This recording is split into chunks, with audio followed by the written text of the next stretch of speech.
Make a quick video to show how to set up the hard deck if you're using any flyerless unit with rescue, something like Spirit, Demon, the new V-Bar, any of that stuff.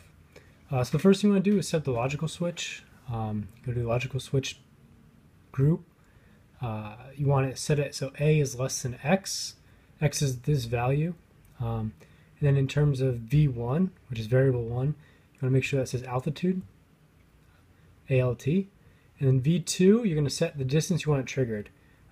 If you're just testing this, I would start with 10 meters. I think you can go down to 5 meters comfortably.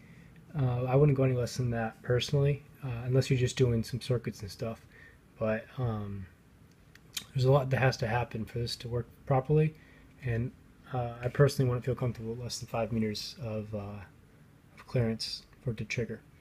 And then the AND switch, this is your activation switch, so just choose whatever switch you want.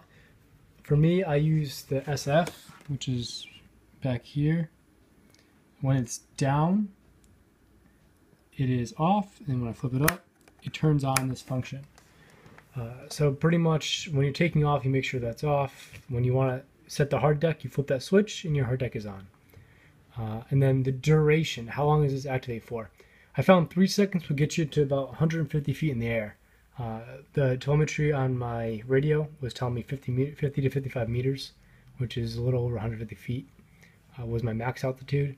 So it seems about right. I would probably go at 2 seconds because 150 feet up, your heli starts to get small pretty quick.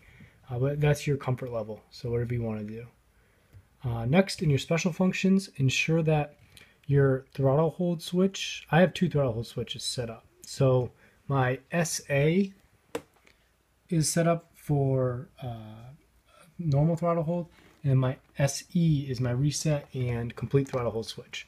On my SE, I have override channel 5, and then make sure you put positive values so that, or if you're using a different flybox controller, make sure this parameter turns off your rescue no matter what. So this way, for some reason, if your rescue goes on and you're trying to bring the heli down, you can immediately cut off, you can immediately override any logical switch or any actual switch so that your heli doesn't shoot to the sky forever. This is also good to have on your regular momentary switch. If that switch ever fails, this is an override to get your heli back down, so it's not just shooting to the sky forever. Okay, and last but not least, you go to your mixes, and the Spirit is your channel 5. Any negative value activates the special function. So for me, I simply made a switch. I call the rescue A. Source is max. The max value is going to be -60, which is a gain value of -60. Just set it for whatever your helicopter is designed for. And last but not least, the switch is going to be that logical switch you set up. For me, it was L5. For you, it could be any variation of the L's. And that's going to activate your rescue. And that's pretty much it. Yep. Thanks.